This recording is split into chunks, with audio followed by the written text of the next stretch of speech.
حضران اسلام السلام علیکم ورحمۃ اللہ وبرکاتہ۔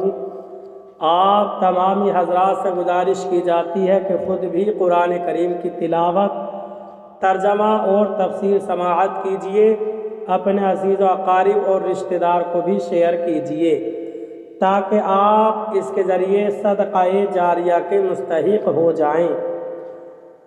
اعوذ باللہ من الشیطان الرجیم، بسم اللہ الرحمن الرحیم۔ لا یقاتلونکم جمیعا الا فی قری محصنۃ او من وراء جدر بأسهم بینہم شدید تحسبهم جمیعا وقلوبهم شتیٰ ذالک بأنہم قوم لا یعقلون۔ ترجمہ کنز الایمان۔ اللہ کے نام سے شروع جو نہایت مہربان رحم والا۔ یہ سب مل کر بھی تم سے نہ لڑیں گے مگر قلعہ بند شہروں میں یا دھسوں کے پیچھے آپس میں ان کی آنچ سخت ہے، تم انہیں ایک جتھا سمجھو گے اور ان کے دل الگ الگ ہیں، یہ اس لیے کہ وہ بے عقل لوگ ہیں۔ ترجمہ کنز العرفان۔ یہ سب مل کر بھی تم سے نہ لڑیں گے مگر قلعہ بند شہروں میں یا دیواروں کے پیچھے سے ان کی آپس میں لڑائی بہت سخت ہے، تم انہیں اکٹھا سمجھتے ہو حالانکہ ان کے دل الگ الگ ہیں، یہ اس لیے کہ وہ بے عقل لوگ ہیں۔ لا یقاتلونکم جمیعا، یہ سب مل کر بھی تم سے نہ لڑیں گے، یعنی اے مسلمانوں سب یہودی مل کر بھی اعلانیہ تم سے نہ لڑیں گے بلکہ قلعہ بند شہروں میں یا دیواروں کے پیچھے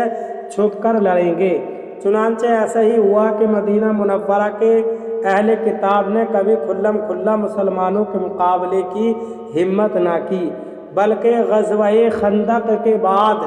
جب مسلمانوں نے ان کی بدعہدی کی بنا پر ان سے مقابلہ کیا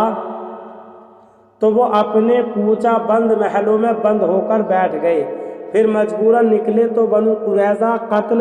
اور بنو نذیر جلا وطن کر دیے گئے۔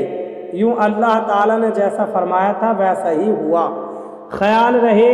یہاں صرف مدینہ منورہ کے کتابیوں کا ذکر ہے، لہٰذا اس آیت پر یہ اعتراض نہیں کیا جا سکتا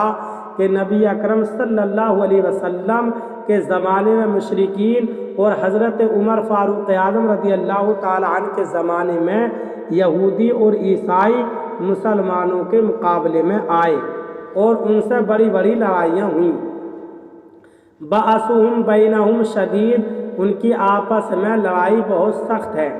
یعنی جب وہ یہودی آپس میں لڑتے ہیں تو بہت شدت اور سختی سے لڑتے ہیں، لیکن مسلمانوں کے مقابلے میں بزدل اور نامرد ثابت ہوتے ہیں کیونکہ اللہ تعالیٰ نے ان کے دلوں میں مسلمانوں کا رعب ڈال دیا ہے۔ تحسبهم جمیعا وقلوبهم شتیٰ، تم انہیں اکٹھا سمجھتے ہو حالانکہ ان کے دل الگ الگ ہیں، یعنی اے سننے والے تم انہیں ایک متحد، متفق اور ایک دوسرے سے الفت رکھنے والی جماعت سمجھتے ہو حالانکہ ان کے دل الگ الگ ہیں اور وہ ایک دوسرے سے کوئی الفت نہیں رکھتے، اور ان کے دلوں کا الگ الگ ہونا اس لیے ہے کہ وہ بے عقل لوگ ہیں، نہ حق کو پہچانتے ہیں اور نہ اس کی پیروی کرتے ہیں۔ اس آیت سے معلوم ہوا کہ کفار مسلمانوں کے مقابلے میں کسی مصلحت کی وجہ سے ایک ہو جاتے ہیں، ورنہ حقیقت یہ ہے کہ ان میں باہمی اتفاق اور اتحاد نہیں ہے، بلکہ یہ ایک دوسرے کے شدید دشمن ہیں اور اپنی دشمنی نکالنے کا موقع ہاتھ سے جانے نہیں دیتے۔ حضرت انس رضی اللہ تعالی عنہ سے روایت ہے، نبی اکرم صلی اللہ علیہ وسلم نے ارشاد فرمایا، ایمان والے ایک دوسرے کے خیر خواہ اور باہم محبت کرنے والے ہوتے ہیں اگرچہ ان کے گھر اور اجسام جدا جدا ہوں، اور فاجر لوگ آپس میں ایک دوسرے کے ساتھ دھوکہ اور خیانت کرنے والے ہوتے ہیں، اگرچہ ان کے گھر اور بدن اکٹھے ہوں۔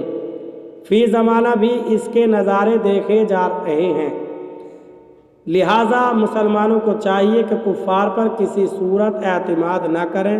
بلکہ اپنے مسلمان بھائیوں پر اعتماد کریں، اور مسلمانوں کو بھی چاہیے وہ ایک دوسرے کے اعتماد پر پورا اتریں۔ اللہ تعالی ہمیں عمل کی توفیق عطا فرمائے، آمین۔